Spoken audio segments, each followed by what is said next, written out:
बेसहारा गौ माता की सेवा करवाते हैं और श्री रामायण जी एवं श्रीमद् भगवत गीता जी के अखंड पाठ करवाते हैं। महाराज जी, हम आपके श्रीमुख से गौ माता जी की महात्म और उनकी सेवा का हमें फल बताइए, जिससे उत्साह बने हमें। कई बार गौ माता के विषय में भी चर्चा हुई है। यदि हमारे अंदर भगवत भाव गौ माता के प्रति हो जाए कि स्वयं श्री भगवान चराचर जगत में तो व्याप्त है ही, पर हमारे धर्म में प्रधानता जैसे वेद माता गायत्री की है, ऐसे ही गौ माता की। अगर हम गौ माता के प्रति भगवत भाव रखें, पशु दृष्टि न रखें और ये भाव रखें कि इनकी सेवा मात्र से गोविंद की प्राप्ति हो जाएगी, दूध की प्रधानता या स्वार्थ की प्रधानता या उनके निमित्त से धन लाभ की प्रधानता न रख करके भगवत प्राप्ति के लिए भगवत भाव से गौ सेवा की जाए तो निश्चित भगवान की कृपा और ऐश्वर्य की भी प्राप्ति। जहाँ गौ माता गोबर करती हैं और मूत्र त्याग करते हैं तो गौ माता के गोबर में लक्ष्मी जी का वास है। इसीलिए पहले पवित्रता के लिए घरों में गोबर से लिपा जाता था। गौ माता के गोबर से जो उपले होते हैं उनसे जो रोटी बनती है वो परम सात्विक और भगवत प्राप्ति में सहायक बुद्धि प्रकाशित करने वाली होती है। और जो गौ माता के रोम रोम में जैसे ऐसे हाथ फेराया जाए तो जैसे तीर्थों के अवगाहन से पवित्रता होती, तो गौ माता के रोम रोम के स्पर्श मात्र से पवित्रता होती है। पर आज भगवत भाव क्षीण होता जा रहा है। कुछ ऐसे महानुभाव हैं जो भगवत भाव से सेवा करते हैं, नहीं तो दूध की प्रधानता या यश की प्रधानता या लक्ष्मी की प्रधानता रख लेने से हमारी गौ सेवा में बाधा पड़ जाती है।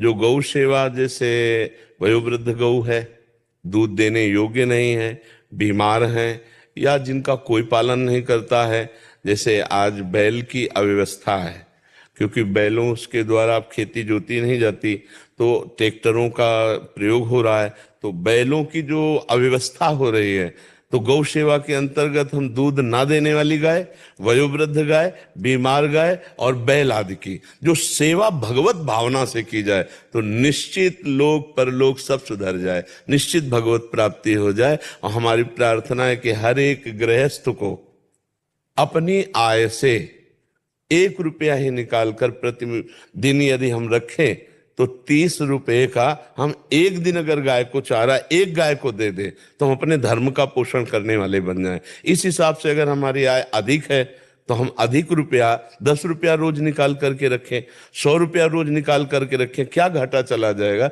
और वो हम जहाँ उचित गौ सेवा हो रही है वहाँ अगर हम पहुँचाएं तो बहुत से ऐसी गौएं जिनका बहुत तरह से दुख हो रहा है, जैसे गौएं छोड़ दी गई तो प्लास्टिक खा रही हैं। एक दृश्य हमने देखा कि एक गौ का ऑपरेशन किया गया तो उसके पेट से बोरा भर प्लास्टिक निकली।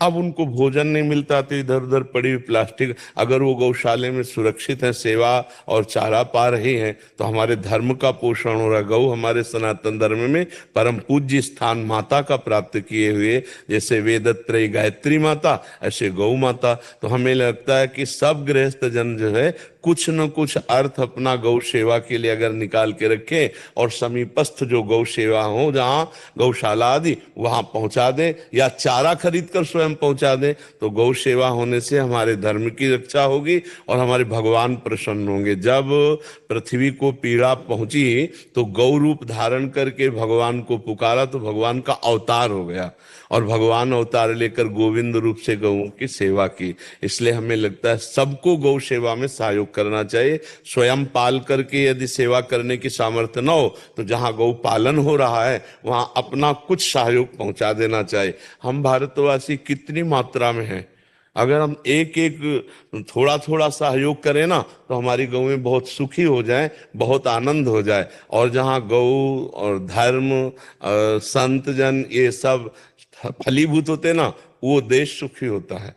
वहाँ समय समय पर वर्षा, समय समय पर पृथ्वी अन्न आदि देती है। और जहाँ गौ और धर्म और संत इनका अनादर होता है वहां फिर बहुत प्रकार के दुर्भिक्ष और बहुत प्रकार की अनिष्टकारी बुद्धियां प्रकट होने लगती हैं। इसलिए गौ सेवा में बहुत लाभ है, हमें सबको गौ सेवा करनी चाहिए। यदि प्रगट में हम अपने घरों पे न रख पावे तो जहां गौ सेवा हो रही वहां अपना सहयोग पहुंचाना चाहिए। इससे भगवत भी प्राप्ति हो जाएगी, बुद्धि निर्मल हो जाएगी। अगर आप धन भी चाहते हैं तो गौ कामधेनु स्वरूपा है, वो आपकी कामनाओं की भी पूर्ति कर देंगे। जी आपकी कृपा है महाराज, बेसहारा गौ माता की सेवा करवाते। हाँ, बिल्कुल बिल्कुल बिल्कुल ऐसा संत जनों से ही हो सकता है, क्योंकि प्रायः जो स्वार्थ बुद्धि रहित होते हैं वो ऐसी सेवा कर सकते हैं। नहीं तो ना ज्यादा तो अर्थ का लाभ और दूध का लाभ, नाना प्रकार की जो लाभ चेष्टाएं हैं, फिर उनमें जो बीमार गौएं हैं, जो दूध देने वाली नहीं, जो सांड हैं, जो बैल हैं, उनकी सेवा में फिर अरुचि हो जाती है यदि अर्थ लाभ की प्रधानता हो। ऐसे तो संत जन ही उदार चित्त वाले हैं जो स्वार्थ बुद्धि का त्याग कर गौ सेवा में भाव रखते हैं। आप बड़ी कृपा के दर्शन। तो गौ सेवा कैसे होगी?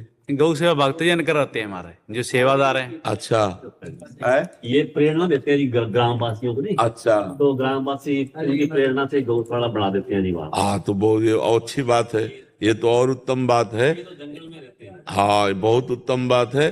अर्थ का, कामिनी का और कीर्ति का, तीनों का त्याग करने पर ही भगवत प्राप्ति होती है। बहुत सुंदर।